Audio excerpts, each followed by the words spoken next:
до 7 октября, которых ты, я так понимаю, депортируешь и выявляешь, их стало больше? Таких людей сегодня больше, которые угрожают безопасности страны. То есть то, что мы видим в новостях, это не все, да? 100% не все. Приезжают ли люди для участия в таких митингах? Приезжают. Приезжают специально? Приезжают специально. В центре Тель-Авива? Да. Или же они несут задачу проникнуть на территорию Газы. В итоге, когда вы его раскололи, как он себя повел? Жидовская ты морда. Я уже по лицам вижу, честно. Всегда вылетает из уст наших с вами бывших соотечественников.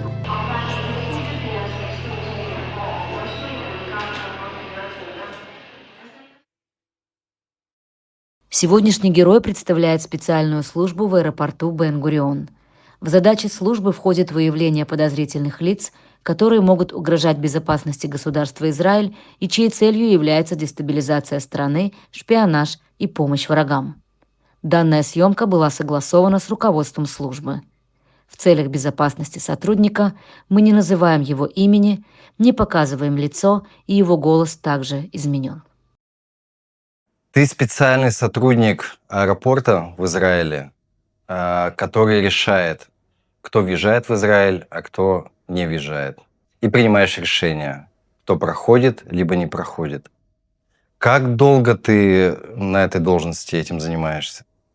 В службе я работаю более 15 лет. В аэропорту я чуть меньше 10 лет.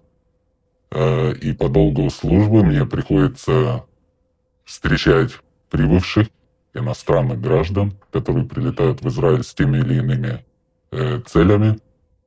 И иногда, да, мне приходится интервьюировать тех или иных граждан разных стран и принимать решения о въезде, разрешить им въезд или отказать. То есть все зависит от тебя. Я вот хочу про механику. Приезжает турист, и ты его встречаешь, либо к тебе приводят, например. Ты с ним садишься, общаешься, и ты непосредственно принимаешь решение, депортировать или он все-таки остается. То есть твоя задача выяснить цель, да, приезда, вот это все. Это происходит хронологично, потому что, конечно, я не сижу фронтально и не принимаю никого из приезжих.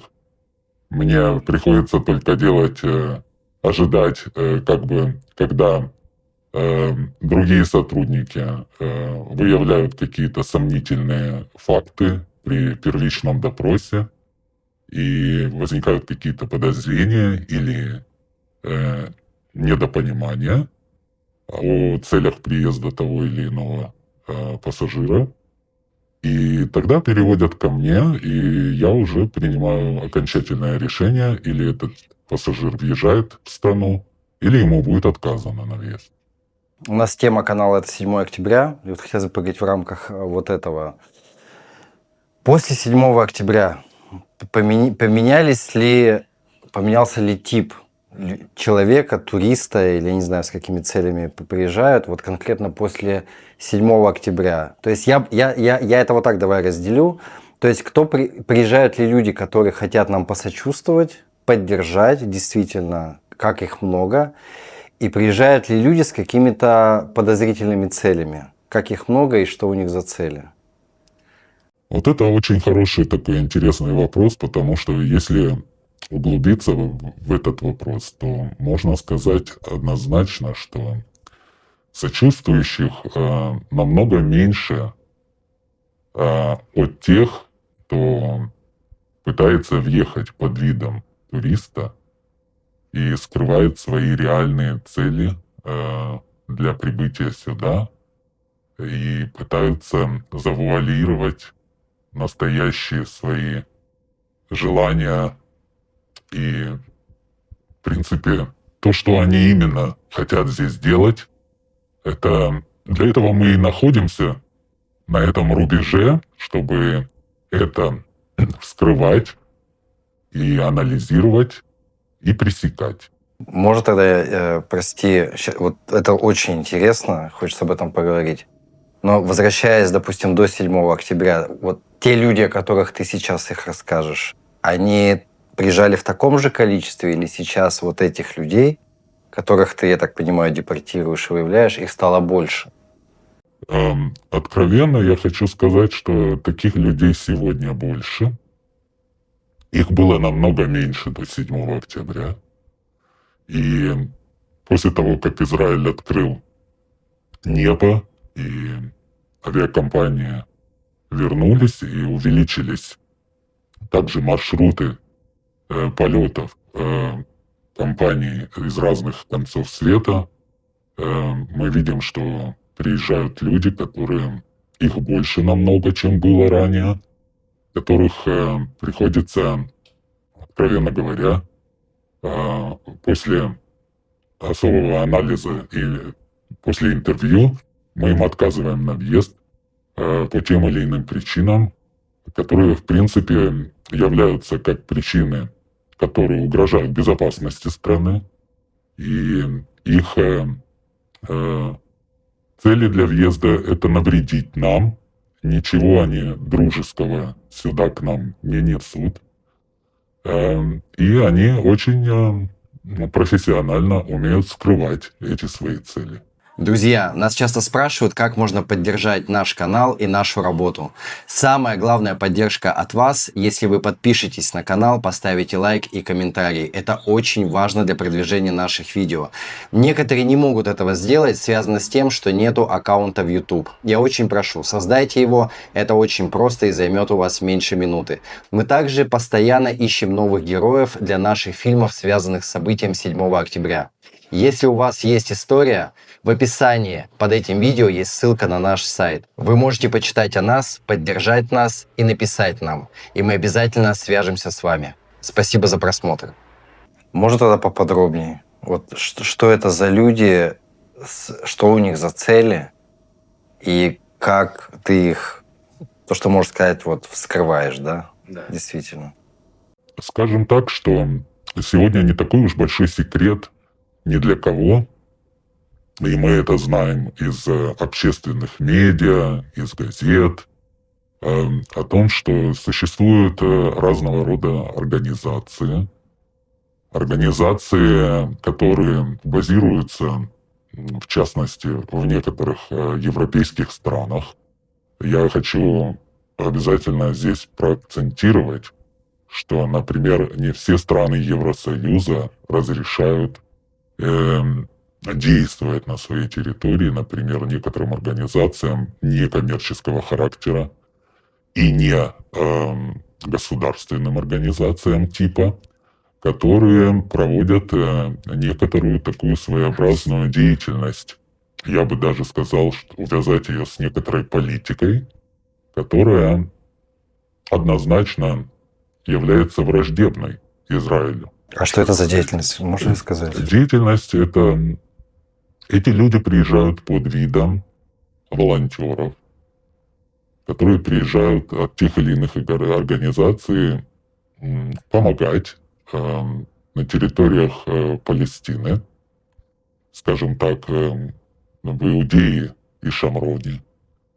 Или же они прямо-таки несут в себе задачу проникнуть на территорию Газы, потому что проникнуть на территорию Газы сегодня фактически возможно только через территорию Израиля.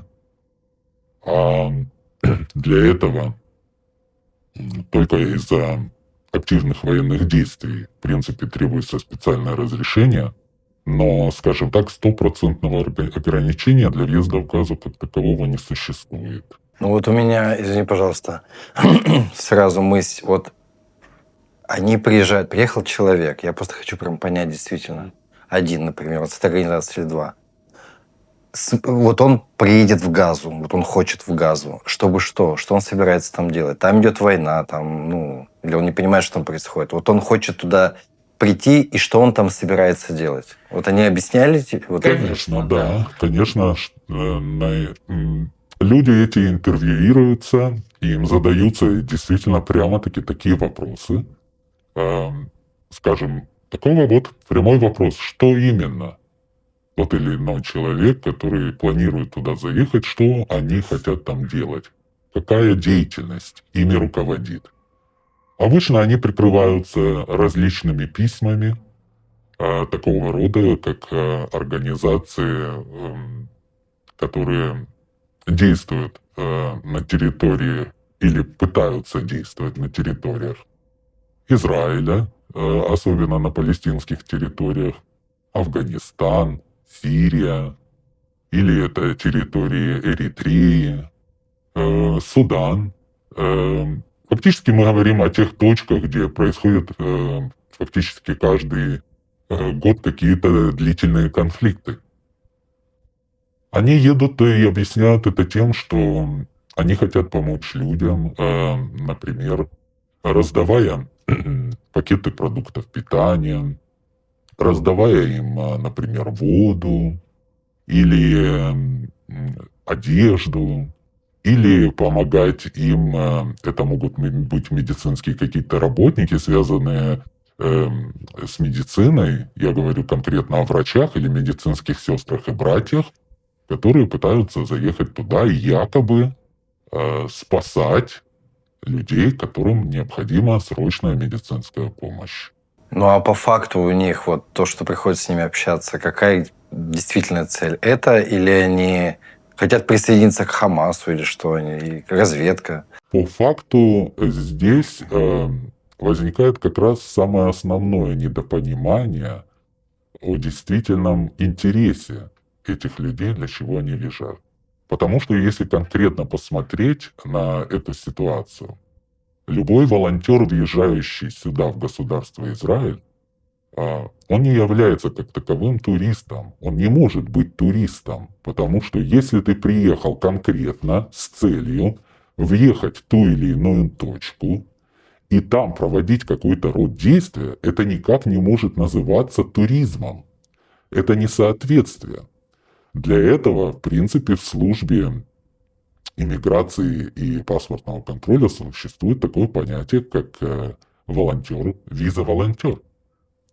Люди, которые занимаются таким родом действия, они обязаны обратиться в ту или иную дипломатическую миссию Израиля за рубежом и подать специальное прошение на получение такого вот разрешения.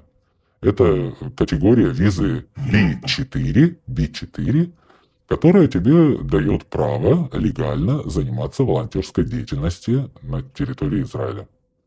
Эти люди, как правило, или говорят, что они не знают об этом ничего,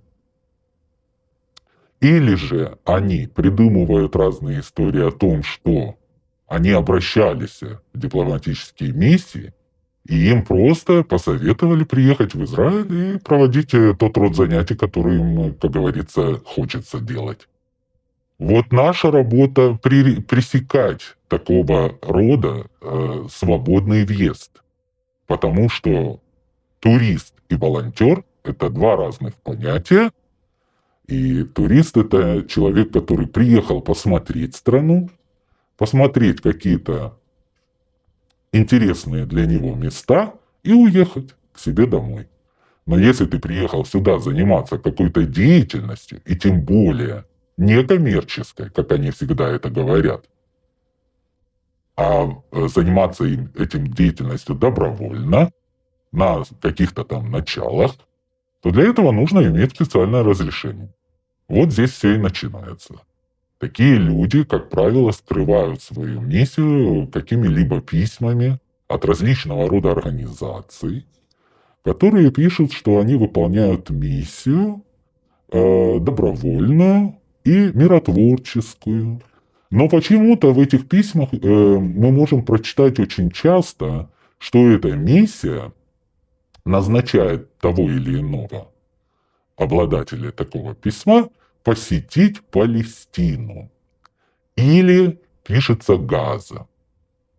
То есть человек въезжает в Израиль, а явно налицо, что человек едет в Газу или в Палестину. Возникает вопрос, почему пишется Палестина или Газа, когда, в принципе, это только лишь название территорий. никакой государственной принадлежности как таковой официально до сегодняшнего дня на мировом уровне или на нашем, скажем так, местном, на израильском уровне не было никакого признания такового. Значит, возникает, опять-таки, противостояние каких-то интересов. Это также интересов Израиля о том, что мы не признаем того, что существует такое государство, как Палестина, или Газа, как самоуправленческое образование. Или же вы приезжаете сюда с специальным разрешением. И такие люди приезжают, я не спорю, конечно, есть такие люди. Есть организации гуманитарного характера, которые, скажем, американские организации, которые на официальном уровне получают разрешение от правительства Израиля для того, чтобы заниматься той или иной гуманитарной деятельностью на территории Газы, скажем. Угу. Я все-таки, правда, пытаюсь до конца понять еще раз, что эти люди, странные люди, с какими-то бумагами, хотят, если реально хотят, поехать в Газу под видом там, раздавать воду, я не знаю, что это с собой сделать. Но вот реально по факту, вот когда вы их, скажем, интервьюируете, все-таки истинная цель, что он хочет в Газе сделать? Действительно раздавать воду? Истинная цель это не только раздавать воду, или же вообще не раздавать воду.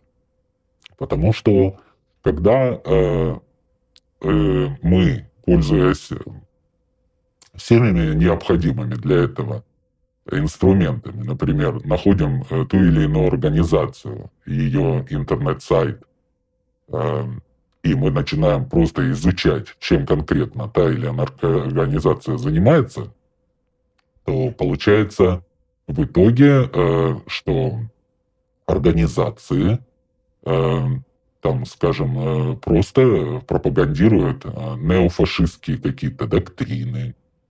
Скажем, в Италии сегодня неофашизм действительно поднимает высоко голову, и они без утайки пытаются пройти в правительство. И посланники таких организаций, они однозначно ничего хорошего не несут, потому что они явно просто прикрываются всякими гуманитарными терминами о том, что они едут помогать, но несут в себе какую-то пропаганду враждебную просто Израилю. То есть вообще, ну, это логично, не факт, что он поедет в Газу, ну, кто его туда Не пустит. факт. Тогда я пытаюсь понять, цель попасть просто в Израиль, остаться внутри и что-то делать. И проводить какую-то, да, пропагандистскую какую-то работу, вплоть до того, что мы уже как бы имеем уже такой негативный опыт. Мы знаем прекрасно, что несколько месяцев назад въехал канадский турист, тоже под видом туриста, и напал на солдат, которого солдаты армии обороны Израиля застрелили на месте при этой атаке. Вот. И я уверен, что некоторые случаи просто не афишируются из-за того, что, скорее всего, цензура влияет на то, какие случаи афишировать и какие нет. То есть то, что мы видим в новостях, это не все, да? Я думаю, 100% не все, потому что я знаю, что мы останавливаем людей, которые принадлежат к разным, имеют гражданство разных стран. И сегодня мы не делаем какой-то приоритета и исключений для граждан тех или иных стран или других. То, что было до 7 октября, как бы была какая-то приоритетная политика. Граждане каких-то стран впускались, не особо задерживая их на въезде, а граждане сегодня любой страны могут быть задержаны и может быть отказано на въезд. То есть неважно уже какая страна, правила Сегодня для всех. не важно. Сегодня не важно. Сегодня существует такое понятие «враг может быть в любом лице». Сколько, навскидку, в день примерно пытаются заехать таких людей под такими предлогами? Я могу просто... я не могу отвечать за день, но я могу сказать, что за 12-часовой период может быть до 2-3 людей в день. Потому что, скажем, до 7 октября такого даже можно было и не представить. То есть это едут какие-то провокаторы или... А могут шпионы вообще какие-то Это быть? едут люди, которых можно называть и активисты пропаганды, это и люди, которые, можно сказать, что наверняка несут в себе какую-то специальную цель шпионскую. Шпионы могут быть. Да, конечно, конечно. Это нельзя от этого отворачиваться. Никто не будет от этого отворачиваться, потому что это будет смешно. А из каких стран в основном вот такие люди едут? Я бы сказал, что вот существует тенденция вот именно из тех стран, где, как я сказал, правительство этих стран не пресекает деятельность организованную таких организаций. Я назову такие страны. Это Италия, это Испания, это Франция. Да, эти организации, в Италии есть несколько крупных организаций, которые называют себя также non-profit, некоммерческие организации, также non-government, которые неправительственные, то есть имеются организации, но которые конкретно на их интернет-сайтах пишут о своей деятельности, о целях своей деятельности. Да, они не скрывают цели своей Не деятельности. скрывают даже. Нет, они не скрывают. Таким людям мы задаем вопрос, почему они, например, не приехали, например, в Кибуц-Бери, поехать туда, помочь нуждающимся людям, которые потеряли кров, им негде жить, даже на сегодняшний день, не отремонтированные или не построены новые дома. Есть люди, которые не хотят покидать, например, те или иные районы, и они хотят вернуться в эти районы. Но почему-то я не встречаю тех или иных посланников этих организаций, которые именно приезжают с такой целью. Или, например, раздать пакеты продуктов питания, или ту же самую воду, или ту же самую одежду, необходимую этим людям. Кто пострадал 7 октября? Те, кто пострадали, да, с израильской стороны 7 октября. Это очень интересно. А что они на это отвечают, когда вот им вот это предлагаешь? Мы им задаем такие вопросы. Что они говорят? Такого рода они говорят, что они не видят смысла помогать, потому что израильское правительство достаточно имеет средств и влияния на то, чтобы помогать своим гражданам. А вот на той стороне это как раз все наоборот. Там им некому помогать, тем людям. Они все страдальцы. Вот ты сказал про людей, которые пытаются якобы там с гуманитарной помощью, еще что-то с волонтерской, и они едут с документами, с чем-то. А есть такие, кто это скрывает, вот действительно, что хочет, газу или хочет там с целью шпионской, и тебе приходится, вам с коллегами приходится прям реально скрывать вот это вот, добираться. Абсолютно верно. Такие тоже есть. Конечно, такие есть, которые абсолютно скрывают реальные свои цели. А что они говорят, вот те, кто скрывает, что, с какой целью они едут? Они обычно, как правило, просто приезжают в страну как туристы. Просто посмотреть, Да, погулять. они просто приезжают и объясняют цели. Это посмотреть Тель-Авив, город, который никогда не спит. Они говорят о том, что, конечно же, они приезжают в Иерусалим, город 3 религий. И, как правило, они связывают причины для приезда со своей религиозной какой-то той или иной направленностью. И нам приходится часто пользоваться такими поисковыми методами. Мы пытаемся найти таких людей, их профили на таких социальных сетях, как Мета, Инстаграм.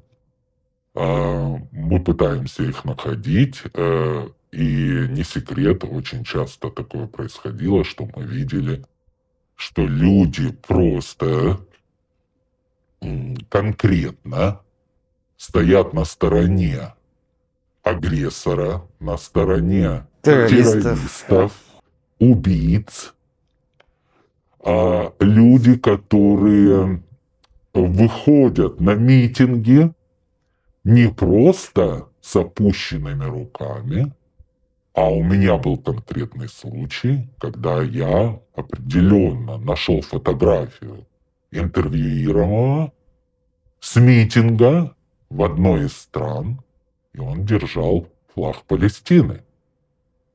Нашел его в социальной Я сети. его нашел в социальной сети.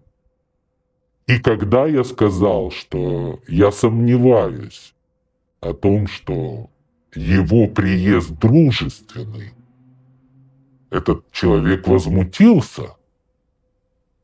На каком основании я принимаю решение и выдаю вот такую ему картину, что ему не запрещено брать флаг той или иной страны, это его демократическое право как гражданина той страны. А когда ему задаешь вопрос, а почему именно этот флаг, почему не флаг другой страны, есть очень много стран в бедственном положении, не только Газа, да. То вот тут возникает просто момент истины, когда тебе уже ничего не говорят, а просто молчат. Вот тут уже говорить особо не приходится, потому что это хорошие вопросы. Скажи, вот все вот эти у нас митинги своеобразные в Тель-Авиве, приезжают ли люди для участия в таких митингах? Приезжают специально? Приезжают специально. То есть специально из тех стран, чтобы выйти на эти митинги в центре Тель-Авива. Да. И ты их как-то распознаешь, да? Да, мы делаем попытки такие распознавать действительно, что привело этих людей сюда. А можешь рассказать какой-нибудь интересный такой случай? Вот Я скажу так, человек был из Евросоюза, одной из развитых стран Евросоюза. У него интервью проходило, связано это было с тем, что у человека была фамилия мусульманская. Человек, родившийся в Европе, но с мусульманской фамилией. К нему мы отнеслись настороженно, потому что это был его первый визит. Он довольно давал такие неконкретные ответы, связанные с вопросами, где бы он хотел побывать, что он хотел посетить, что его конкретно интересует, есть ли у него знакомые, друзья и так далее. Так вот, в Инстаграме последователей нашлась такая тенденция, что там была целая семья, это или родственники, их было более 10 человек с одной и той же фамилией. Это, можно сказать, такой как бы фамильный клан, которые были последователи этого пассажира. И на этом профиле в Инстаграме мы попытались зайти к каждому из его этих последователей именно с этой именно фамилией. И вот уже впоследствии выявилось, что все эти люди, они ливанского происхождения, они живут в разных странах, не только в Ливане. Все они очень радикально настроенные, на их профилях просто антиизраильская пропаганда. И в итоге этому человеку было отказано на въезд, при всем при том, что он так и не признался, зачем он конкретно приехал. А он сказал просто турист, да, наверное? Он сказал, что Посмотреть. приехал просто турист, да. Но когда мы видим, что существует много доказательств того, что люди, которые следовали за ним в профиле, участвовали в различных каких-то митингах, демонстрациях в разных местах, потому что я, как уже сказал, они не все живут в одной стране, то у нас было подозрение на то, что он тоже где-то пытается, скорее всего, поучаствовать в каком-то, скажем, антиправительственном митинге здесь. Потому что, скажем так, будем откровенны, люди, которые выходят на улицы и митингуют против войны, за освобождение заложников и т.д. т.п., это не все люди, сочувствующие тому, что для чего организаторы и организовывают эти митинги. В эти митинги попадают люди с сомнительными целями, которые пытаются другие цели проводить. Абсолютно другие. Дестабилизировать всю обстановку, подорвать. Дестабилизировать, проявить активное участие против сил полиции, нарушить, например, общественный порядок, нарушить транспортное сообщение, которое в этот момент перекрываются улицы. В итоге, когда вы его раскололи, как он себя повел? Он так и не признался ничего? Он не признался, но он был очень изумлен, он был очень негативно настроен к тому, что он был даже, скажем, агрессивен в том плане, что он конкретно спросил, почему вы смотрите мой Инстаграм. Хотя Инстаграм — это социальная сеть. Она сделана именно для того, чтобы все смотрели твой профиль. Ты там для этого и зарегистрировался. У тебя был такой план. Ты хотел что-то кому-то показать. Мы и посмотрели. Случайно поняли, что ты скрываешь себя, но ты не мог скрыть тех, кто следует за твоим профилем. А это совсем не друзья нам. А бывают случаи, когда отказываешь человеку, и он ведет себя, прям, не знаю, драться лезет агрессивно, или там плохо про Израиль, про евреев начинает выкрикивать. Такое Да, бывает? конечно, Бывает? конечно, бывают и такие ситуации. Человек, попадающий на интервью, он не сразу показывает свое реальное отношение, скажем, к нам, к Израилю. Все гладко шито до того момента, пока тот или иной кандидат не получает письмо об отказе на въезд. И вот тогда мы видим натуральную натуру того или иного доброжелателя, который может тебе просто в глаза сказать: «Жидовская ты морда, и не всех вас перебили». Прям так и начинает Да, говорить? или Вот прям в кабинете? не всех вас передушили. Вот. Да, это бывает. Бывает. Я бы сказал, нередко. Нередко. Да. Я пытаюсь быть политкорректным и дипломатом. Я сам, как бы, скажем, признаю то, что бывших странах Советского Союза существовал какой-то такой прецедент, что «бей жидов, спасай Россию». Ну, антисемитизм, он, Да. да, там в СНГ. Антисемитизм – штука, которая часто, скажем так, очень сладко скрывается.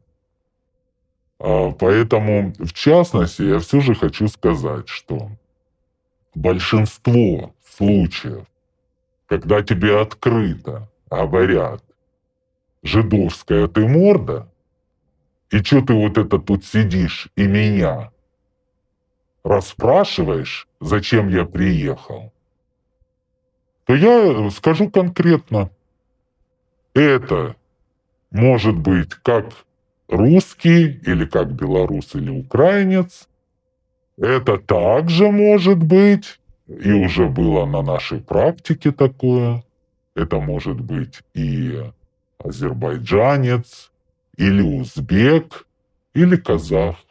То есть, вот, скажем так, обобщить, из стран СНГ, вот, да, из бывшего вот СССР, то есть люди, приезжающие в Израиль, пытающие проехать, ты им отказываешь, как я понимаю, и они начинают вот такое вот говорить прям... Да. И они Серьезно? тебе выплескивают вот прямо чистой воды антисемитизм. Вопрос, зачем они едут, если они так ненавидят? Какие их цели? Цели одинаковые у всех у них. Это экономические цели, потому что, ну так, просто для статистики это не секрет. В Израиле государственный бюджет Израиля в 4,5 раза сегодня больше, чем в Российской Федерации. Но если сравнивать, что такое Российская Федерация и Израиль, мы прекрасно понимаем. Слон и моська. Да. И не секрет, что в Израиле хоть и дорогая жизнь, но и зарплаты у нас тоже не низкие. Не низкие. То есть они едут на заработки Они и едут остаться сюда, нелегально? остаться нелегально, найти какой-то заработок и поддержать себя экономически. А больше мужчин или женщин едут? Больше женщины. И, кстати, вот с элементами антисемитизма женщины? Женщины. Женщины именно? Да, женщины. Больше женщины. Мужчины, как правило, сдержаннее. Женщины конкретно выплескивают просто это все свободно. А есть ли у тебя право, ну, я понимаю, ты решение принимаешь по каждому туристу индивидуально, вот просто отказать, если ты понимаешь, отказать во въезде человеку, который не любит Израиль, ненавидит евреев, вот если ты просто понимаешь, что он уже ненавидит нас, хотя он может быть действительно турист, вот, допустим, такая ситуация. Он действительно, ты понимаешь, есть отель, есть вроде все, но как-то ты выявил, что он просто вот без жидов, вот эта вся история. Ты можешь его просто не впустить за это? Да, я могу его не пустить. И есть специальная статья такая, графа, скажем, не статья, которая именно указывает на то, что если этот человек открыто выражает реакцию какую-то, свои эмоции, то мы можем отказать ему на въезд, да. Ты знаешь, я вот периодически, да, вот по своим ощущениям, и то, что я слышу и на улицах, и где-то, я вижу людей русскоязычных, которые, ну, я вижу, я слышу, я чувствую, что они ненавидят Израиль, что они ненавидят евреев. И я всегда задавался вопросом, на самом деле, вот, откуда эти люди, как они все-таки попадают? То есть почему они... Может, это еще до 7 октября они здесь, я не знаю, может быть, после. Почему все-таки они проскакивают, да, вот тебя, твоих коллег? Как это получается? То есть, хотя я был свидетелем, почему я это тебе говорю, я был свидетелем несколько раз. Я просто проходил мимо, я уже по лицам вижу, честно. Я слышал разговоры. Я слышал разговоры, что эти люди думают про евреев и про Израиль, откровенно. Под бутылку там уже 10-ю пива. И я всегда задавался вопросом, что они здесь делают, как они сюда попали, кто их сюда пустил.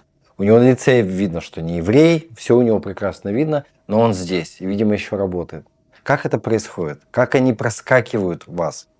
Люди эти — это две категории. Первая категория. Мы принимаем очень много групп пилигримов, которые приезжают как туры, организованные из разных стран. В частности, я говорю за Россию, Белоруссию, Украину и Молдавию. Это, как правило, люди верующие едут, которые едут с сопровождающими их отцами, матушками. Это туры, которые нацелены специально привести верующих христиан из этих стран на 3-4 дня в Иерусалим и Бейтлехем, Вифлеем. Эти люди, которых мы видим часто, сидят с бутылочками и открыто говорят о том, что они думают о евреях и об Израиле. Это люди, которые не вернулись с этими группами обратно домой. Это люди, которые с теми же самыми экономическими целями просто-напросто проводили группу перед отъездом, взяли такси или автобус и поехали к таким же друзьям, которые также поступили перед ними. И они остались здесь. Но это получается незаконно и нелегально? Эти люди, естественно, нелегально это делают. Они идут в такую организацию, как называемая АРСД, которые находятся отделения в Нейбраке, в Рамле. Они идут туда, подают заявление о соискании убежища по каким-то причинам. В основном это они указывают причины характера политического, потому что если они будут указывать причину экономического характера, то у них это заявление и не принято будет. Обычно они используют какие факторы? Меня преследуют из-за того, что меня хотят призвать, например, в армию. Или же меня преследуют, потому что я гомосексуалист, и я не могу больше там жить, хотя потом в процессе через несколько лет ты узнаешь просто случайно, иногда мы узнаем, потому что мы иногда контролируем как бы историю тех, кто остался здесь нелегально, что то их жены пытаются сюда въехать, дети, причем жены законные, реальные. То есть здесь вообще никакого преследования на гендерной основе нет. То есть и очень поражаешься и удивляешься, почему наша страна таких держит людей иногда по 6 и более лет. Почему их не высылают отсюда? Вот это вот вопрос, который меня на самом деле давно мучает, и он меня мучил еще до 7 октября. До 7 октября я наблюдал часто эту картину, наблюдаю до сих пор. И я на самом деле все пытался найти кого-то, вот хорошо, что мы с тобой встретились, кому задать этот вопрос. Для меня это загадка, я не понимаю. Когда яро, откровенно ненавидят, нелегалы. То есть почему нет какой-то у нас политики, миграционной полиции, которая просто будет подчищать все это? Существует, конечно, полиции таковой не существует, но существует служба контроля за лицами, которые находятся на территории страны без статуса. Потому что статус беженца – это статус временный. Он должен переходить какие-то определенные этапы со временем и давать человеку право изменить статус, например, на временного жителя, или же ему необходимо отменить статус уже тот, который у него есть, как соискатель, и отослать его обратно домой. Это очень хороший вопрос. Почему это не делается, это очень странно. Очень странно. Понять здесь очень много трудно. Может быть, правительство до сих пор еще не дошло как бы организованно до этой проблемы. Эта проблема существует, это ни для кого не секрет. Теперь вторая категория этих людей, которых мы встречаем. Если спросить каждого из них, то просто ты понимаешь, что это люди, которые получили право на работу, разрешение на работу в той или иной сфере или иной экономики здесь, в стране. Они или работают по уходу за престарелыми, или же они работают в строительстве, или они занимаются в гостиничном деле, убирают, там, моют, я не знаю. Вот. Или это работники сельского хозяйства.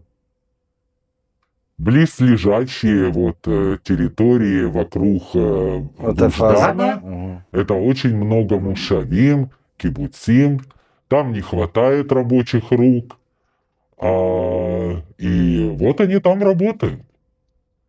Но я все равно хочу сказать четко. Я, например, не знаю таких, не встречал тайландцев, индийцев, цейлонцев или же кого-то других, китайцев, которые тебе открыто говорили «бей жидов». Но почему-то эта крылатая, сочная фраза всегда вылетает из уст наших с вами бывших соотечественников. Русскоговорящих. Вот в чем весь эффект вот этого всего. Как правило, те, кто получают рабочую визу, их особо на политкорректность не проверяют. Нам нужны рабочие руки, милости просим. Главное, чтобы у тебя не было уголовного прошлого. Это один из главных критериев. Все остальное, что у тебя есть, неси сюда к нам. И опять-таки, сегодня Израиль многонациональное государство. Это не только государство сегодня для евреев. И в Израиле проживают разные национальности. Это и смешанные браки. Это и люди, которым гражданство было дано государством за те или иные также заслуги. Мы не будем это тоже убирать, как бы и забывать. Поэтому сегодня в стране живут и японцы, и таиландцы, и филиппинцы, бывшие, которые имеют сегодня паспорта граждан Израиля. Никуда от этого не денешься. Но вот то, что мы получаем прямо в лицо иногда вот такие вот фразы: «Это моя страна, а ты кто?» Ты кто? Тебе, еврею, израильтянину, Мне, который здесь кучу еврею, людей, израильтянину, говорят тебе такое? говорят мне: да кто ты такой? И вообще это моя страна. А перед тобой просто выходец из Африки и говорит тебе вот это вот такое вот. Да, даже бывают такие ситуации. Даже такие.